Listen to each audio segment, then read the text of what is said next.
Olá, bem-vindos a mais um E aí, professor? Olá, Martin. Oi, Walter. Hoje foi a sua vez de dizer olá. É claro, eu tenho que saber como você está. Eu vou bem, obrigado. Você está indo muito bem? Eu me sinto. Contanto que você não diga que é bom, Não. porque a Bíblia diz que não há ninguém bom, lembra? Nem sequer um. Nem sequer um. Aproveitando o ensejo, peço que as pessoas assistam nosso último programa. Muito bem, vamos encerrar nossa pequena série sobre os eventos do fim. Nós já falamos sobre a pressão do norte contra o sul e a ideia de estabelecerem o reino de Deus aqui nessa terra. E agora vamos falar rapidamente sobre o milênio. Sim, e se tudo correr conforme o planejado, como já falamos aqui, nós falaremos com Doug Wilson, que tem uma visão um pouco diferente sobre este assunto. Sim. Talvez seja bom refrescar um pouco a nossa mente, né, com coisas novas. Sim, vamos dar uma olhada em alguns versículos e estabelecer uma pequena base aqui. Mas não temos tempo para fazer isso em muitos detalhes. Será apenas um resumo, né, sobre o tema. Muito bem. E de qualquer maneira, se as pessoas quiserem se aprofundar um pouco mais, no seu livro Truth Matters, acho que é o último capítulo, né? Sim, o último capítulo. Você fala mais a respeito. Lá eu falo sobre o clímax da história e o milênio. As pessoas podem baixar o livro gratuitamente. Exato, ele é de graça. Podem baixar. Vamos orar então? Claro. Nosso Pai Celestial, obrigado por nos reunir mais uma vez e nos dar essa oportunidade de conversarmos sobre os tempos em que vivemos. Por favor, nos guie, nos ilumine a mente nessa conversa, em nome de Jesus. Amém. Amém?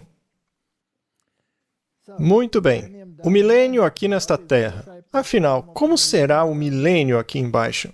Vamos refletir sobre isso e ver aonde chegamos. Já discutimos vários aspectos desse tema antes. É mesmo só para colocar um pouco mais de perspectiva a respeito. Vamos lá, fim do mundo. Muitas pessoas estão dizendo em todo lugar que este é o fim do mundo. Não pode demorar muito para Jesus voltar, não é mesmo? Mas o grande problema é o que acontece quando Jesus voltar. Porque muitos têm visões diferentes sobre este evento. Então, vamos começar com algumas citações. Cristo continua apontando a condição do mundo em sua vinda. Basta ler Mateus 24, né? Como foi nos dias de Noé, assim também será a vinda do Filho do Homem.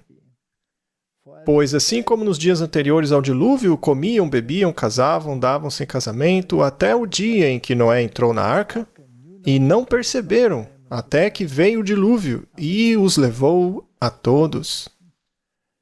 Assim também será a vinda do Filho do Homem. Então, Martin, só por este versículo, parece que todos serão tomados. Alguns irão para o céu e os outros serão queimados, de acordo com a parábola do joio e do trigo. Cristo não apresenta aqui um milênio temporal. 1000 anos nos quais todos devem se preparar para a eternidade. O que ele nos diz é que, assim como foi nos dias de Noé, assim será quando o Filho do Homem voltar.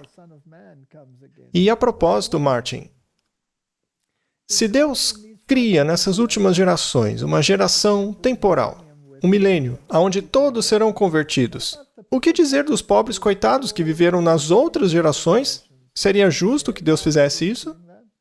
Para mim, o que você acabou de dizer é o cerne da questão. As pessoas simplesmente não aceitam isso. Ora, por acaso Deus muda? Não, ele não muda. Então, temos que ver se a nossa opinião é diferente de como Deus tem conduzindo as coisas. E se for, isso é um problema. Pois é, Martin. Todas as gerações anteriores tiveram uma chance de escolher. Só que essa geração terá uma segunda escolha? Isso não faz sentido. Mas, enfim.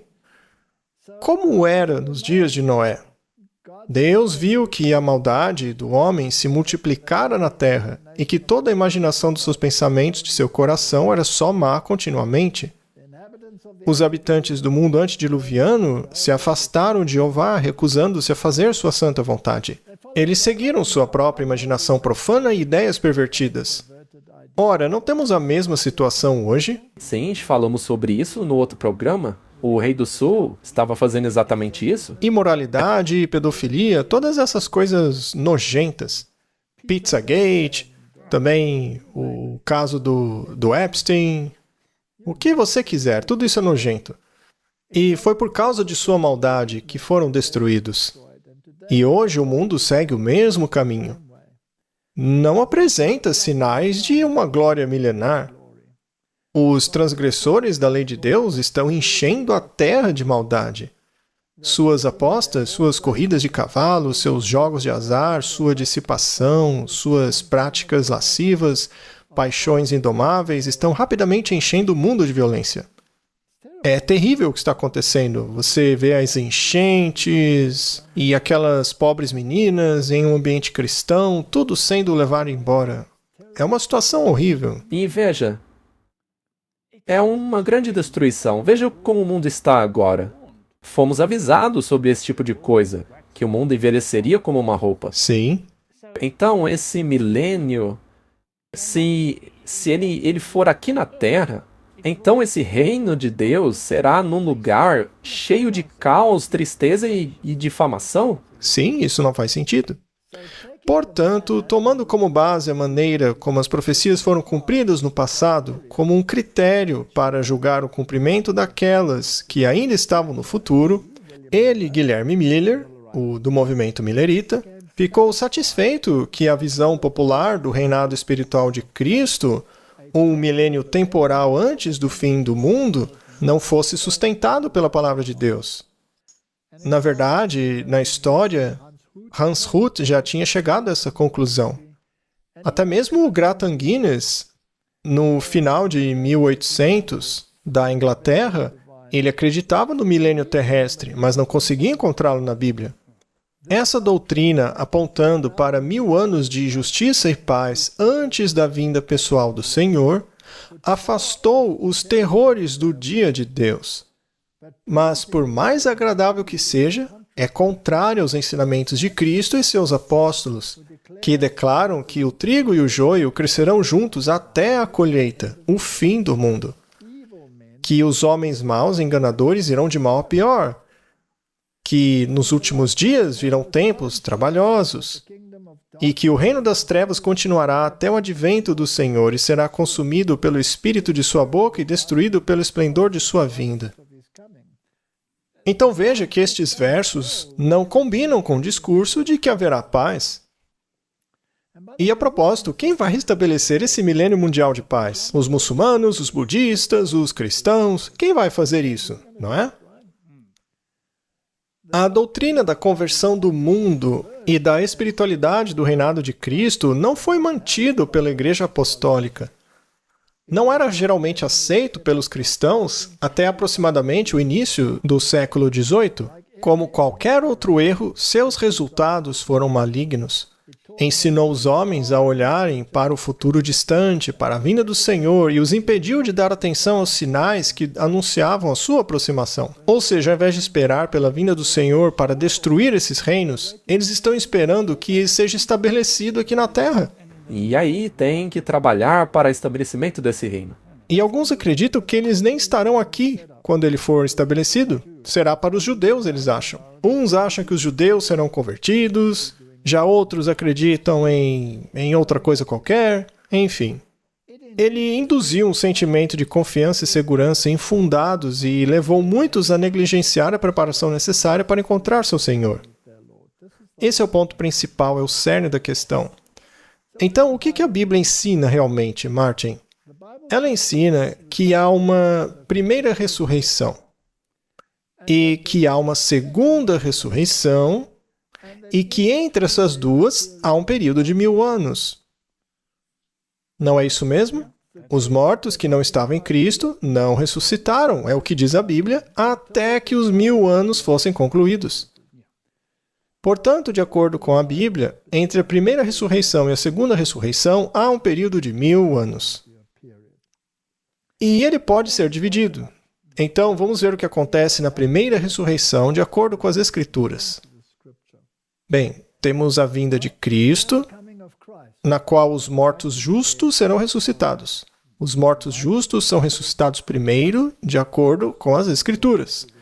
Isso quer dizer que os outros mortos serão ressuscitados depois. A Bíblia é muito clara ao dizer que eles não foram ressuscitados até que os 1000 anos fossem concluídos. Então há um período de 1000 anos entre a primeira e segunda ressurreição. E o que acontecerá com os justos que estiverem vivos quando Cristo voltar? Bem, serão transformados em um instante, num piscar de olhos. É o que diz a Bíblia. E aí o que vai acontecer? Estes dois grupos de justos serão reunidos pelos anjos para encontrarem o Senhor no ar. É o que Paulo diz. Sim, os mortos justos serão ressuscitados e irão para o céu juntos com os vivos que estavam aqui na terra. Isso, eles vão juntos. E o que acontecerá com os ímpios vivos? De acordo com o Apocalipse, eles serão mortos. Então veja, é uma imagem completamente diferente do que o que as pessoas acreditam ser o milênio. Então, o que acontece durante o milênio? Bom, os maus ficarão mortos aqui embaixo, nessa terra. O único que permanecerá vivo é Satanás, e ele ficará preso aqui na terra. Pelas circunstâncias. Sim, pelas circunstâncias. É porque ele não terá ninguém para enganar. Esta é uma verdadeira prisão para ele.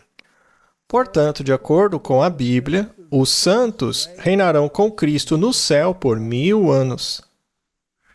E eles receberão tronos. E o julgamento, que já ocorreu, será entregue a eles. Para quê? Para ser examinado. Veja só como Deus é justo. Ele permitirá que os salvos façam uma auditoria no julgamento que ele fez, para ver se foi justo. Aqueles que foram para o céu foram declarados justos. Já os ímpios que ficaram na terra e morreram foram declarados injustos. E Deus permitirá que você passe isso a limpo lá no céu, para ver por que o fulano de tal não está no céu. Por que a ciclana também não está? Por que não estão lá? Eles pareciam tão bonzinhos, né? Mas o que aconteceu aqui na terra, nos bastidores? Quais foram as razões que tiraram eles do céu? Saberemos de tudo, politicamente, religiosamente, socialmente. Julgaremos até os anjos. Exato. Muito bem. E o que acontecerá depois que o julgamento de Deus for revisado? Neste ponto, todos estarão convencidos de que o juízo de Deus foi justo. E agora chegou a hora de ressuscitar os perdidos para dizer a eles por que não entraram no reino de Deus. Então, Cristo descerá a esta terra novamente, mas dessa vez seus pés tocarão a terra. Isso é importante, porque na segunda vinda ele não tocará. Não, nós o encontraremos no céu, mas depois do milênio ele tocará a terra. Isso mesmo. Bom, e quando voltarmos a esta terra, dentro da Nova Jerusalém, ela pousará nesta planície que Jesus abrirá. Sim, apenas uma planície, para que a nova cidade de Deus pouse nela.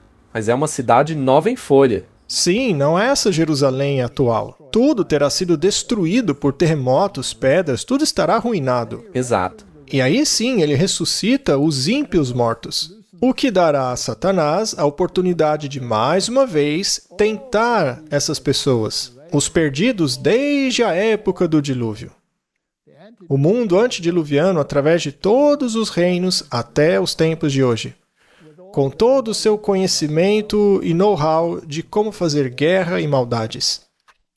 E eles então tentarão atacar a Nova Jerusalém, mas acabarão sendo destruídos depois de terem sido confrontados com o que foi escrito nos livros. Então, segundo a Bíblia, a terra será renovada. Muito bem, este é o resumo. Sim, é uma história muito simples e que foi distorcida no mundo atual. Então vamos lá, Martin, vamos dar uma olhada nos versículos referentes ao milênio. Nós encontramos muitos deles por toda a Bíblia. No Antigo Testamento, Novo Testamento, em Apocalipse 11, capítulo 20, Isaías 14, 24, dizendo que há uma ruína geral na Terra por atos demoníacos e humanos. Fala que o mundo será destruído. E então, se olharmos para Apocalipse 19, Mateus 24, 1 Tessalonicenses, vemos lá que há uma descrição da segunda vinda de Cristo.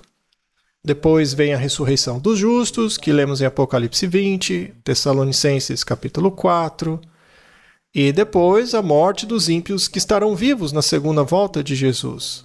Então veja que estes versos não deixam dúvida alguma de que os injustos têm a sua oportunidade para se tornarem justos. Nenhuma dúvida.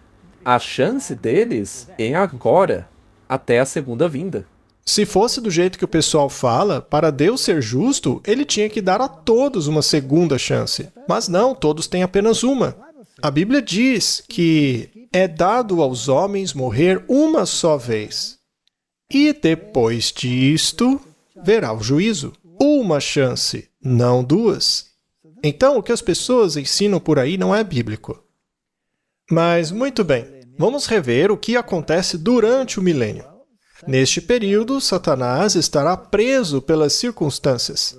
Apocalipse 20, Isaías capítulo 14. Os maus estarão mortos, como já vimos, né?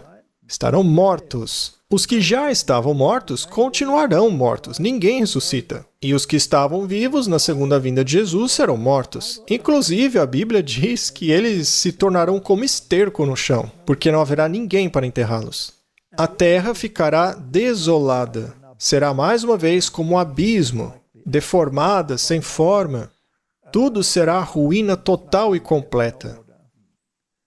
Nós vemos isso em Apocalipse 20 e Jeremias capítulo 4.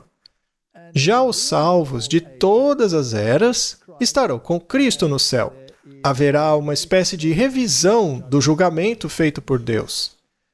Nós lemos isso em Apocalipse 20 e em 1 Coríntios capítulo 6. E o que acontece depois do milênio? A Nova Jerusalém desce à terra em Apocalipse 20 e 21. Os ímpios de todas as eras são ressuscitados e se juntam novamente a Satanás para atacar a cidade de Deus. Apocalipse 20. Em seguida ocorre a fase executiva do julgamento, a execução da sentença. O fogo desce do céu e os consome. Obadias diz que serão consumidos e se tornarão fumaça. Eles desaparecerão, como se nunca tivessem existido. Satanás e os ímpios serão destruídos. A terra será purificada com fogo e renovada. É claro que a Nova Jerusalém estará protegida deste fogo, assim como os 3 amigos de Daniel, que permaneceram intactos na fornalha ardente. Deus é um fogo consumidor. Sim. Então, tudo que estiver com ele será protegido. O pecado não existirá de novo. Malaquias diz claramente que haverá cinza sobre os pés deles. Ora, se haverá cinzas, o inferno não queimará para sempre. Será um fogo que consumirá o que tem que consumir até que tudo finalmente seja consumido. E a propósito, quando você lê o Antigo Testamento sobre o destino de Lúcifer, lá diz que um fogo sairá dele e o devorará e o transformará em cinzas. Então, essa é uma situação que encontramos muito comumente. Muito bem, que conceitos existem sobre o milênio? Existem esses 3 conceitos básicos, e alguns deles têm aspectos diferentes. O catolicismo e alguns grupos protestantes conservadores acreditam no amilenismo. Ou seja, não tem milênio. A igreja manda. Para sempre. Basicamente para sempre. Eles governarão para sempre. Para eles vão dominar a terra aqui e Jesus pode ficar lá em cima. Nem precisa voltar. Pode ficar lá em cima com os santos, mortos, o que for. As almas penadas que estão lá em cima. Mas a Bíblia não ensina isso. Mas enfim. E enquanto isso, a Igreja Católica ficará aqui embaixo, reinando e governando a terra. Todos os seres humanos adorando o Papa e tudo mais. Isto é o amilenismo. A Igreja manda. Temos o pós-milenismo. Neste caso, Cristo só vem depois do milênio. Então, durante estes 1000 anos aqui na Terra, a igreja governará, ou sei lá, as tribos de Israel, etc, etc. A Bíblia também não fala nada sobre isso.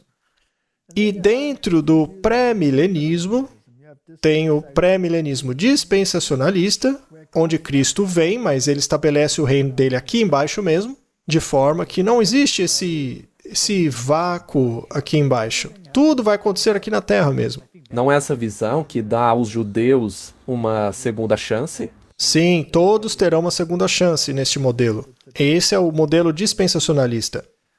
Ele inclui coisas como arrebatamento secreto, etc. E aí você tem o pré-milenismo histórico, que diz que quando Cristo vier, ele já governa na igreja.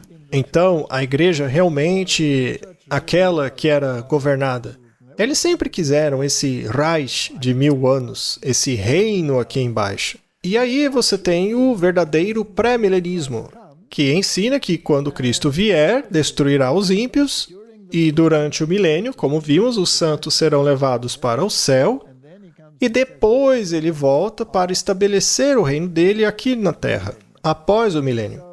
Então, basicamente, o pré-milenismo, em essência, significa que ele vem antes do milênio ser estabelecido. E há diferentes visões de como isso pode acontecer. Em meio a tudo isso, há apenas um ponto de vista correto. Há apenas um que é bíblico, e vamos falar sobre isso.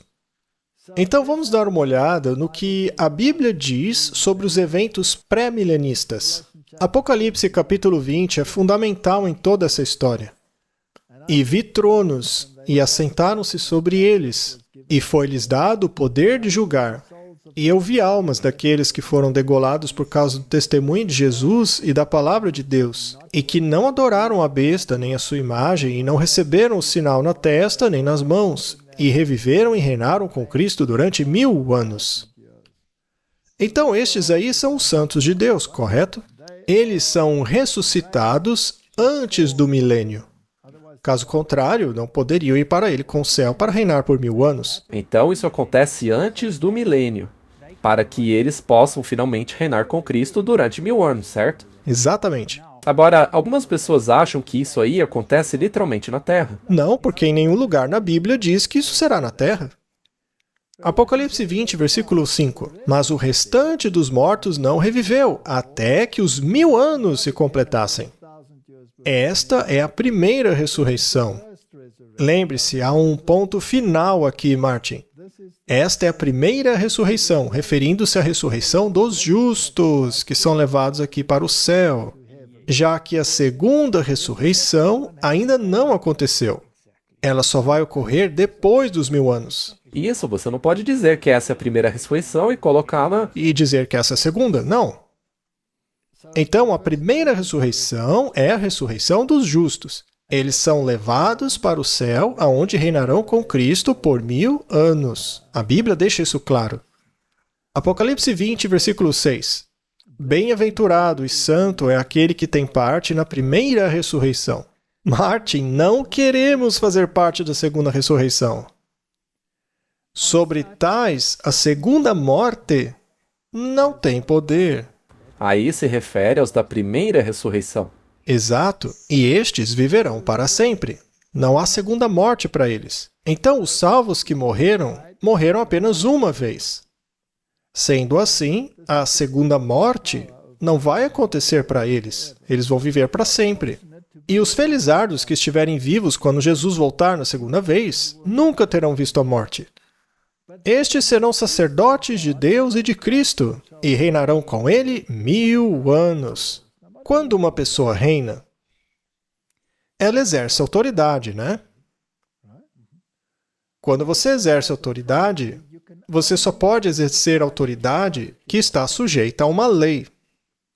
Isso é muito importante. Afinal, não existe uma autoridade se não existe uma lei que diga não faça aquilo, não faça isso, certo? Então, reinar implica em executar a lei.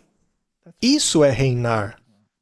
Portanto, os santos têm a oportunidade de aplicar a lei de Deus para determinar quem está em harmonia com ela e quem não está.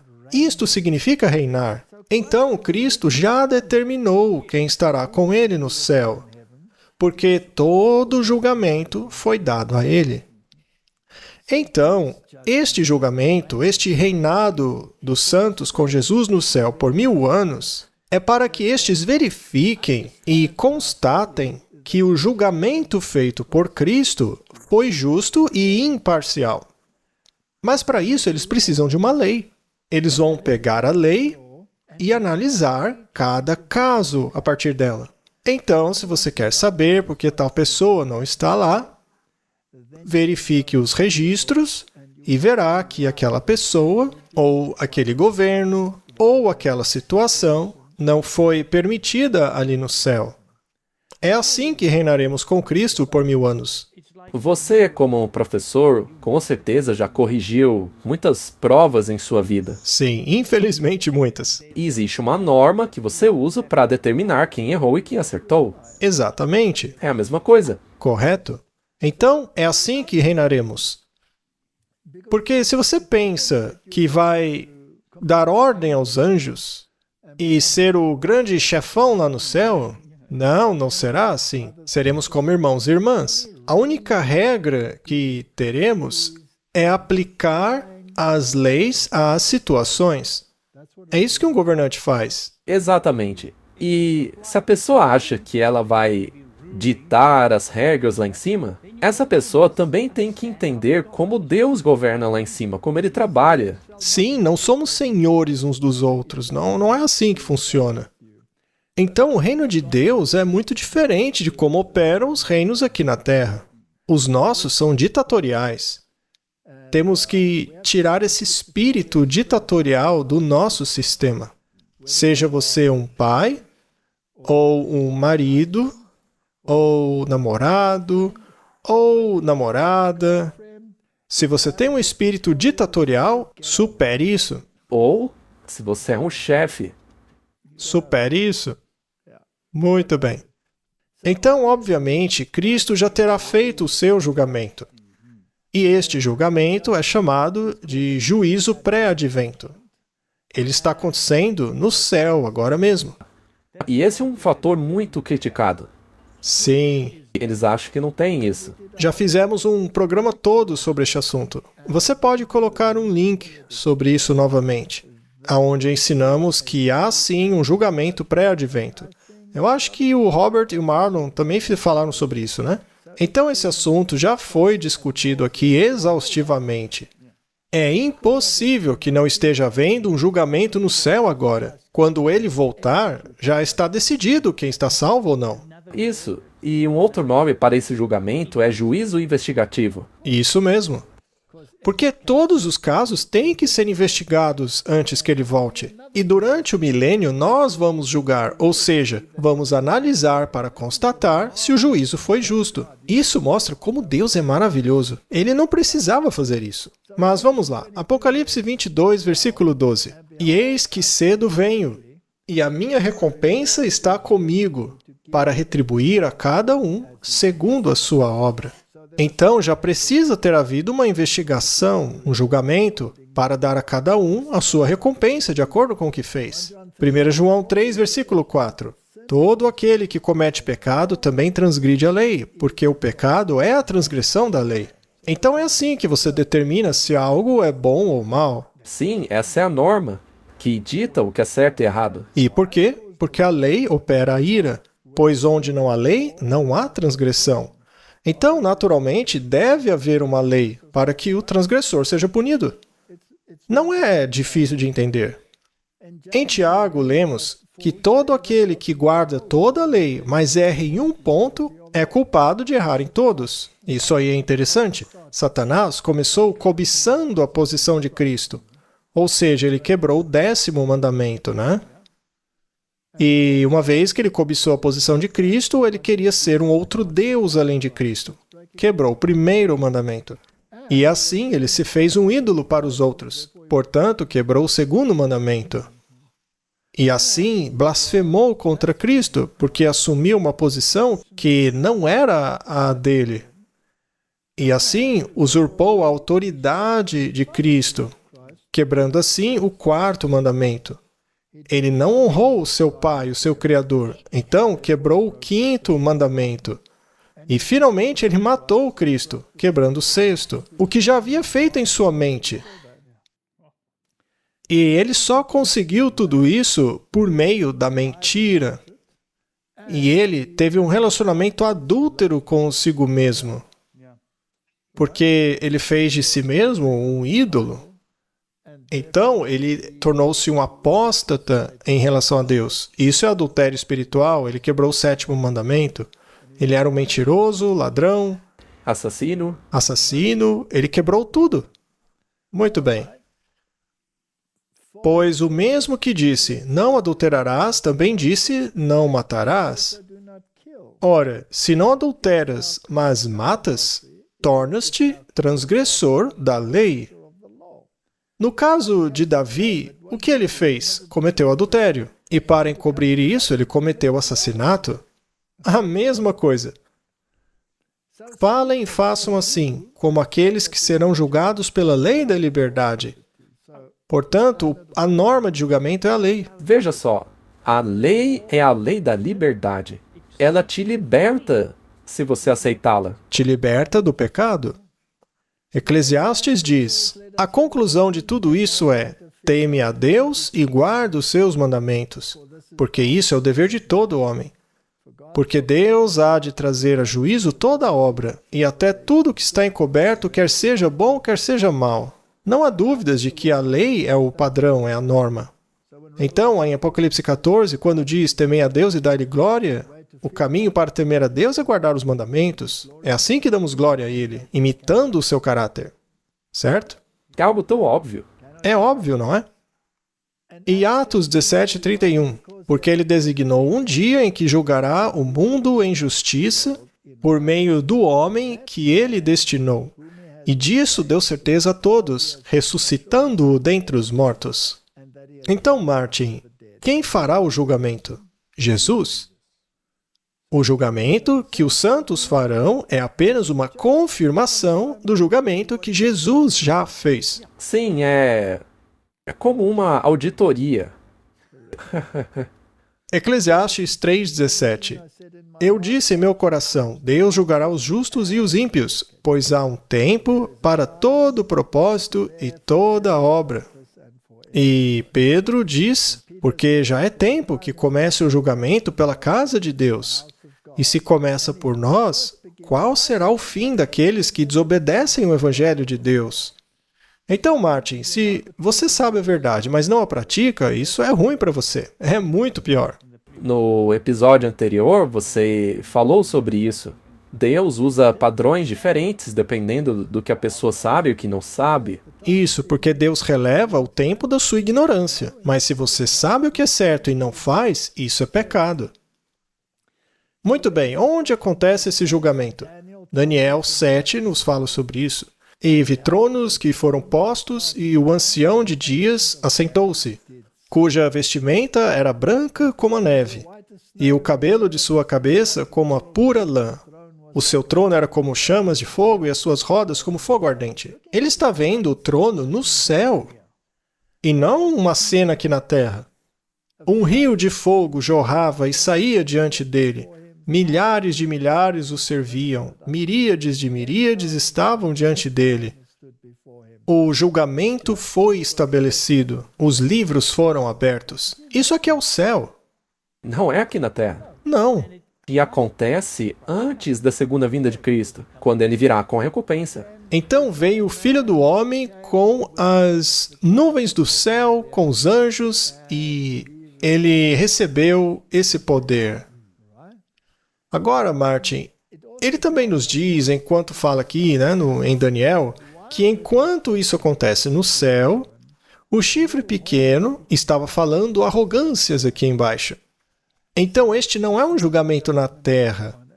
É algo que acontece no céu. É um juízo pré-advento. E então, em um certo momento, um decreto é emitido. Isso está em Apocalipse 22. Quem é injusto, faça injustiça ainda. Quem está sujo, seja sujo ainda. Quem é justo, faça justiça ainda. E quem é santo, seja santificado ainda. Este é o fim do tempo de graça. Isso, os casos foram decididos, agora acabou. Agora não dá mais para fazer escolhas. É interessante. Veja, as pessoas pensam, mas Deus é um tirano, porque ele disse não, agora acabou. Mas a questão é que nesse ponto todos já tomaram sua decisão. Todos já fizeram sua escolha aí, já escolheram seu lado, e agora lidarão com as consequências. Eis que venho sem demora. Ou seja, esse decreto de encerramento de liberdade condicional ocorre antes da vinda dele. Como pode então haver um milênio de justos aqui nessa terra? Não se encaixa. Além disso, venho depressa não significa imediatamente. Há um pequeno intervalo de tempo entre o momento em que ele diz isso e quando ele volta. Há algumas coisas que acontecem entre este decreto e a volta dele, ou seja, as pragas. Certo? Quando o julgamento no céu termina, as pragas começam a cair. A minha recompensa está comigo. A recompensa é a vida eterna. Quando ele vier, os mortos justos serão ressuscitados. Dê cada um de acordo com a sua obra. Os perdidos morrerão, e os salvos mortos ressuscitarão, e os vivos transformados em um instante. É bom esclarecer isso mais uma vez. Quem for morto será morto por sua própria escolha. Eles terão escolhido não fazer a vontade de Deus. E tem sido assim desde o Jardim do Éden. Eles não fizeram a vontade de Deus e o pecado entrou no mundo. Essa é a condição. Não comam da árvore do conhecimento do bem e do mal. Eles tinham a escolha. Tinham. Então vi o céu aberto, e eis o cavalo branco, e aquele que estava sentado sobre ele era chamado Fiel e Verdadeiro. Ele faz justiça e luta a guerra. Quando Cristo volta, é guerra. Isso se chama Armagedon. E se você está confuso por estar escrito Apocalipse 19 ali, com relação à vinda de Cristo, o juízo pré-advento, estar em Apocalipse 20, como explicar isso então? Bom, temos que lembrar da estrutura quiástica na qual o Apocalipse foi escrito, que na segunda parte em diante inverte a ordem dos eventos. Sem entender essa estrutura, fica confuso a compreensão desses versículos. Isso, se você ler cronologicamente, vai ficar confuso. Tem que ser de trás para frente. Sim, o clímax e Apocalipse é no meio do livro. Isso. Apocalipse 19, 12. Seus olhos eram como chama de fogo, e sobre a sua cabeça havia muitas coroas. E tinha um nome escrito que ninguém sabia, senão ele mesmo. Ele estava vestido de uma vestimenta salpicada de sangue, e o nome pela qual se chama é a Palavra de Deus. Este é Jesus. No princípio era o Verbo, e o Verbo estava com Deus, e o Verbo era Deus. Isso, Deus. Eles não gostam dessa palavra. Ficam irritados com isso. E aí você vê todo tipo de explicação. Mas eles são da mesma essência. Que seja. Apenas aceitemos o que está escrito na Bíblia. Seguiam-no os exércitos que estão no céu, ou seja, anjos, em cavalos brancos vestidos de linho fino, branco e puro. E de sua boca saía uma espada afiada. Será que é para fazer o reino dele aqui na terra? Não, não é. Com a qual ele feriria as nações. Isso está em harmonia com Daniel capítulo 2. E ele as regerá com vara de ferro, e ele é o que pisa o lagar do vinho do furor e da ira do Deus Todo-Poderoso. Martin, isso costuma ser muito confuso, né? Ele governará com vara de ferro. Governar, Martin, também inclui executar sentenças. Um governador pode governar pessoas e declará-las culpadas, e então aplicar a penalidade a elas. Em um tribunal, é dito que o juiz decide. E isso pode significar pena de morte. Isso não significa uma segunda chance, né? Ele governa sobre você. Ele tomou a decisão. Então, isso é parte do juízo executivo. E ele tem em sua vestimenta e em sua coxa um nome escrito, Rei dos Reis, Senhor dos Senhores. Também temos 1 Tessalonicenses, capítulo 4, verso 15. Diz assim: Dizemo-vos, pois, isto pela palavra do Senhor, que nós, os que estivermos vivos e os que ficarmos para a vinda do Senhor, de modo algum precederemos os que dormem. Veja, ele não está dizendo que vai ficar vivo. Ele disse que as pessoas que estariam vivas não terão vantagem sobre aqueles que morreram em Cristo, ou seja, que estão dormindo. Porque o próprio Senhor descerá do céu com alarido e com voz de arcanjo e com a trombeta de Deus, e os mortos em Cristo ressuscitarão primeiro. Então, ao bradar, os mortos ressuscitam. Você se lembra que Jesus gritou, Lázaro, venha para fora?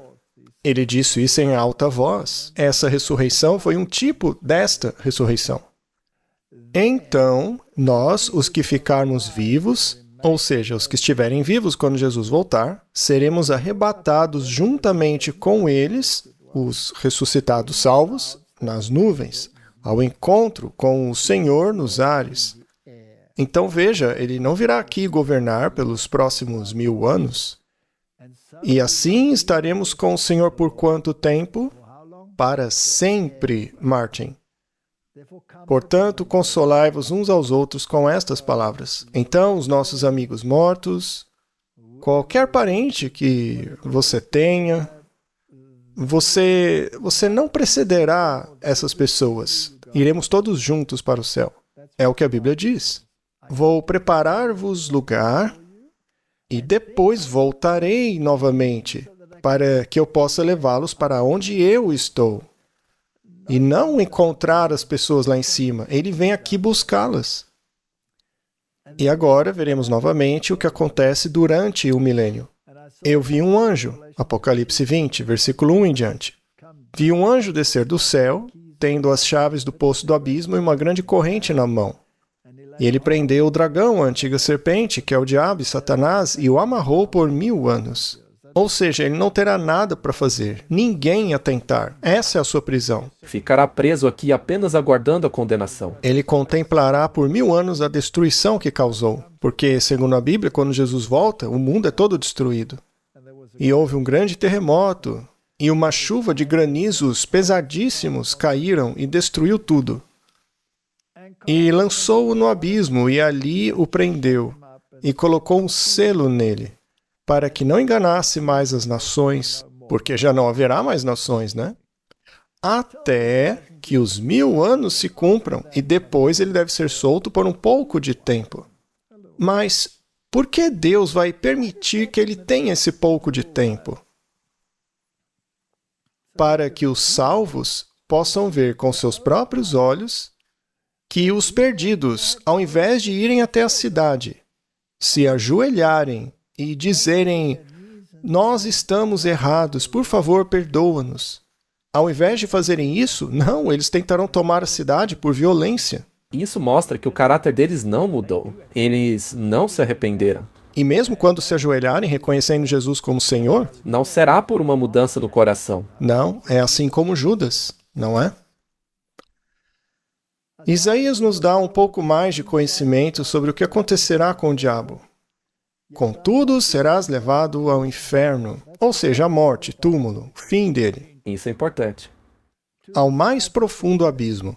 Aqueles que te virem olharão para ti atentamente e te considerarão dizendo, este é o homem que fazia tremer a terra, que fazia tremer reinos, que punha o mundo como um deserto e destruía suas cidades e que não deixava entrar a casa dos seus cativos? É ele? E qual será o estado do mundo quando Cristo voltar? Jeremias diz como será. Por acaso ele diz que haverá lindas cidades e nações organizadas governando o mundo? Será que ele vê as nações cristãs governando o mundo? Ou os judeus governando o planeta? Quem sabe? Ah, sim, mas nesse caso eles se converteram para o cristianismo, né? Sim, depois de passar pelo tempo de angústia. Aí tudo vai ficar beleza, né? Isso. Mas, na verdade, é o oposto disso. Veja só. Observei a terra, e eis que era sem forma e vazia. Assim como antes da criação. Sim. Os céus não tinham luz. É um versículo muito interessante, porque parece que algo vai acontecer ao firmamento.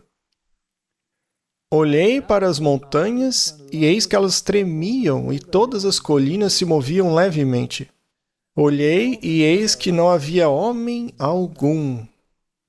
E todas as aves do céu fugiram. Nem aves tinha mais, Martin. Eis que o lugar fértil virou um deserto, tudo morto, Martin. Todas as cidades foram destruídas diante do Senhor e pela sua ira ardente. Parece que não haverá reino nenhum das igrejas aqui. Por acaso você vê os cristãos reinando aqui na terra em felicidade e paz?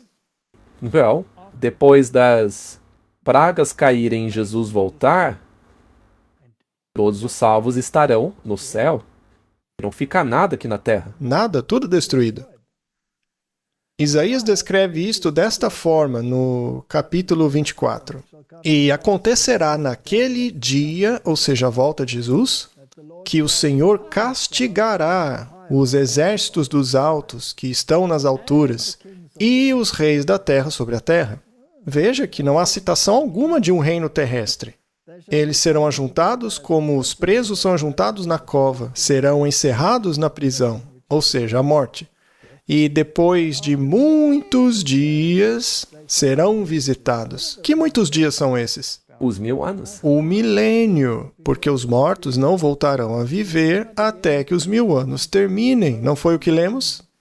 Que os ímpios vivos seriam mortos e ficariam espalhados sobre a superfície da terra como esterco? Martin, a Bíblia diz totalmente diferente do que o mundo diz. Então a lua será confundida e o sol envergonhado, quando o Senhor dos Exércitos reinar no Monte Sião. Aonde fica esse Monte Sião, Martin? Deve ser no céu. Com certeza. Diante dos seus anciãos gloriosamente. Salmo 110 nos fala o que acontece com os reis. O Senhor, à tua direita, ferirá os reis no dia da sua ira. É a mesma coisa, Martin. Ele julgará entre as nações e encherá tudo de cadáveres. Veja, eles não terão chance. Ferirá os cabeças de muitos países. Acabou, já era. E é interessante que, para Israel, Deus disse que a terra era para ser trabalhada 6 anos e o 7º ano ela devia descansar. Então, a terra deve ser trabalhada durante 6.000 anos e por 1000 anos será o sábado dela. Sim, um dia por 1000 anos. Esta é a semana cósmica, Martin. Todos os pioneiros acreditavam na semana cósmica. E eu encontro isso no espírito de profecia. Infelizmente, isso não é popular hoje, né? Bom, mas a popularidade nunca foi o caso quando se trata da verdade. Muito bem, agora vamos falar do julgamento dado aos santos. Então vi os tronos e os que neles se assentaram, e foi-lhes dado o julgamento. E vi as almas daqueles que foram degolados por causa do testemunho de Jesus e da palavra de Deus, e que não adoraram a besta, nem a sua imagem, e não receberam o sinal na testa, nem nas mãos. E reviveram e reinaram com Cristo durante 1000 anos. É bem claro, veja. Você tem que ser baseado na Bíblia, tem que aceitar a justiça de Cristo, tem que rejeitar a lei espúria do anticristo, ou seja, o papado, e você tem que guardar a lei como está na Bíblia. Apocalipse 25. Mas o restante dos mortos não reviveram, até que os 1000 anos fossem completados. Então queremos fazer parte da primeira ressurreição, e não desta, depois do milênio. Bem-aventurado e santo é aquele que tem parte na primeira ressurreição, porque sobre estes a segunda morte não tem poder. Então os perdidos que estavam mortos, depois de ressuscitarem, vão morrer de novo. Essa é a segunda morte. Então veja que não há inferno eterno. Estes serão sacerdotes de Deus e de Cristo e reinarão com ele durante 1000 anos. Ou seja, eles serão sacerdotes e reinam. Eles aplicarão a lei. E como sacerdotes, eles estão envolvidos em olhar para o plano da salvação e constatar quem se apropriou dela e quem não se apropriou. Mas até onde vai esse julgamento? Em 1 Coríntios 6, lemos: Vocês não sabem que os santos julgarão o mundo? E se o mundo será julgado por vocês, será que são indignos de julgar as coisas mínimas? Então, dentro da igreja, temos que erradicar o mal. Se alguém comete adultério, a questão tem que ser resolvida. Se alguém roubar, temos que lidar com a situação. Se alguém blasfemar contra Deus, temos que denunciar. Não sabes que julgará os anjos? Quais anjos? Fora os caídos. Correto, também analisaremos os casos deles. Quanto mais as coisas pertencentes a esta vida. Então, o julgamento é muito amplo. Exato, quando estivermos julgando nos tronos, os registros de todos serão abertos, inclusive os dos anjos. Eu mal posso esperar para ler alguns deles. Eu gostaria de ouvir ou olhar para... Enfim, talvez assistir o DVD celestial de algumas das intrigas políticas para saber quem estava por trás dessas coisas que estamos vendo. O que é realmente verdade? Provavelmente será um vídeo... como se chama? Alguma coisa parecida com o YouTube. Não vai ser um DVD. Não, você não vai ter que inserir um disquinho. Acho que a imagem simplesmente vai aparecer à nossa frente. Talvez virtual, eu não sei. Sim, poderá ser realidade virtual. Eventos pós-milenaristas. O que acontece então? Apocalipse capítulo 20. Lembre-se do quiasma, agora estamos lendo de trás para frente. Quando acabarem os 1000 anos, como já vimos, haverá uma ressurreição dos injustos, correto? Isso quer dizer que Satanás será solto de sua prisão. Ele terá mais uma vez com quem conversar e tentar para enganar as nações, ou seja, os injustos ressuscitados, que estão nos 4 cantos da terra, Gog e Magog. Certo? Seria interessante explicar isso porque as pessoas têm muitas dúvidas a respeito. Muito bem. Algumas pessoas pensam que se trata dos russos, etc. Mas isso, na verdade, significa escondido. Tudo que estava escondido está sendo revelado. E isso é depois do milênio. E os reúne para a batalha. Ora, se você luta contra Deus e seus preceitos, isso é uma guerra. E todas as guerras que Israel teve eram tipológicas destas guerras aí. E o número deles era como a areia do mar. Haverá muito mais pessoas perdidas do que salvas. E vi um grande trono branco e aquele que estava sentado sobre ele, aquele de cuja presença fugiram a terra e o céu. E não se achou lugar para eles. Então, com o que eles estão falando? Estão vendo o trono de Deus se erguendo acima da cidade santa. E o rei, Jesus, está sentado no trono. E todo o juízo foi dado a ele, certo? Agora, neste ponto aí, os salvos já revisaram o julgamento. Verificaram por que os perdidos não foram ressuscitados. E agora vem a execução da sentença. E isso não é prerrogativa deles. É Deus que exercerá essa prerrogativa. E vi os mortos, grandes, pequenos, de pé diante de Deus. Os livros foram abertos, e o livro da vida foi aberto. E os mortos foram julgados pelas coisas que foram escritas nos livros segundo as suas obras. Ou seja, eles serão confrontados com a sua história. É por isso que a Bíblia diz que nada estará oculto que não será revelado. E eles não poderão dizer que não é assim, porque eles poderão ver na realidade virtual do céu exatamente quando eles rejeitaram sua salvação. Não haverá casos arquivados. Certo? Então, os livros determinarão qual é a situação. E logo em seguida, eles serão destruídos. Veja que isso também acontece após o milênio. Porque eles tiveram que ser ressuscitados. Isso levou 1000 anos, certo? E o mar entregou os mortos que nele havia. E a morte e o inferno entregaram os mortos que neles havia. Foram julgados cada um segundo suas obras, e a morte e o inferno foram lançadas no lago de fogo. Aqui está a definição, se as pessoas ao menos entendessem isso. Esta é a segunda morte. Há uma definição. Não é algo que queima para todo sempre. Não, é simplesmente a segunda morte. E esta segunda morte não tem poder sobre os salvos. Eles não morreram a segunda morte. Somente os maus morreram a segunda morte.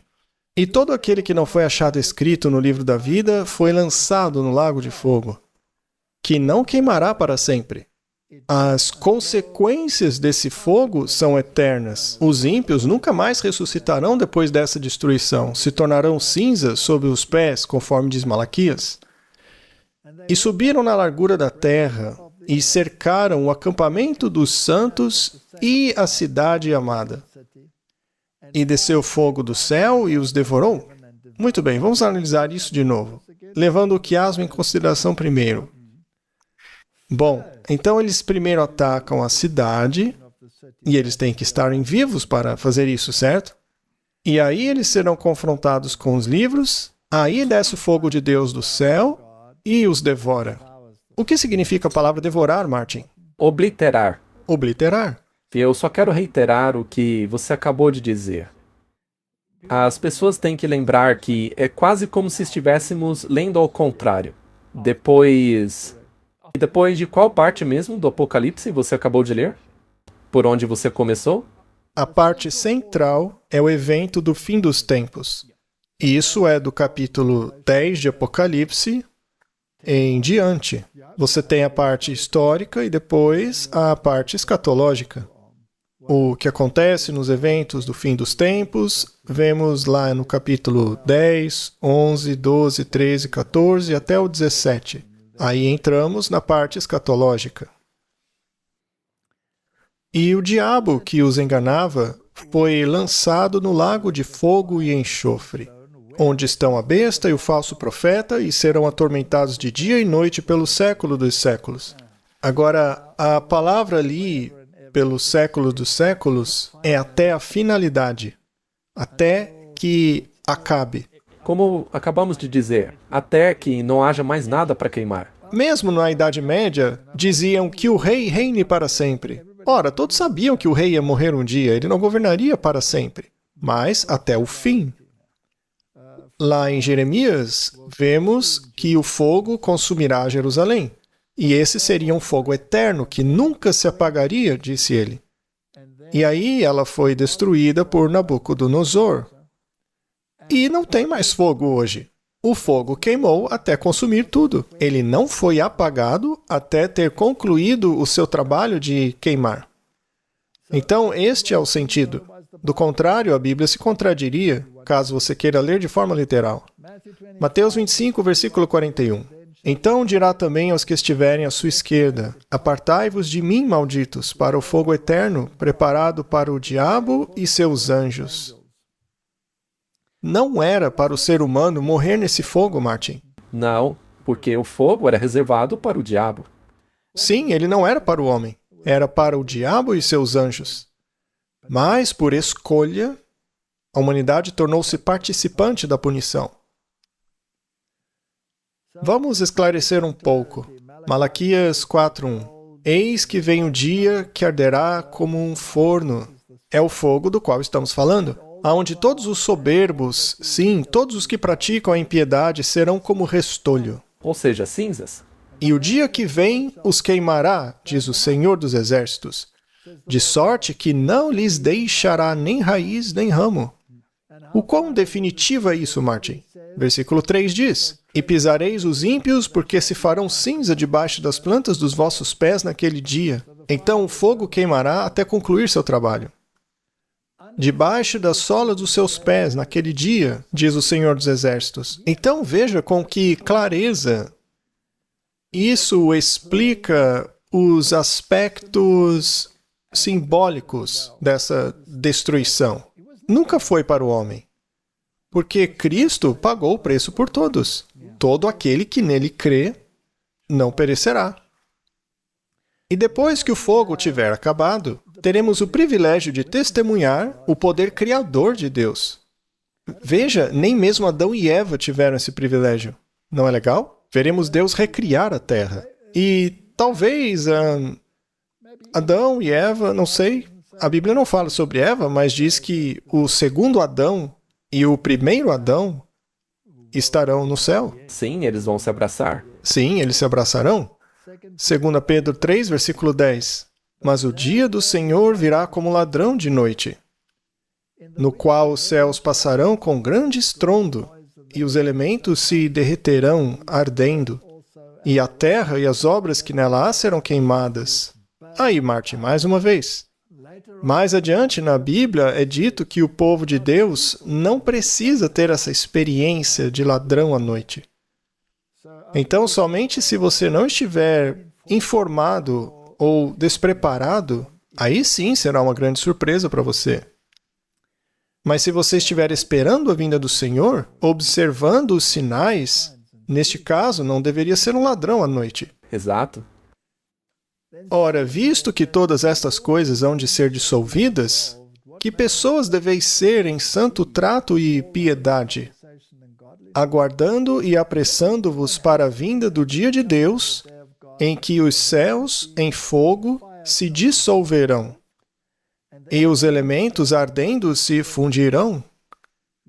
Contudo, segundo a sua promessa, aguardamos novos céus e uma nova terra, nos quais habita a justiça.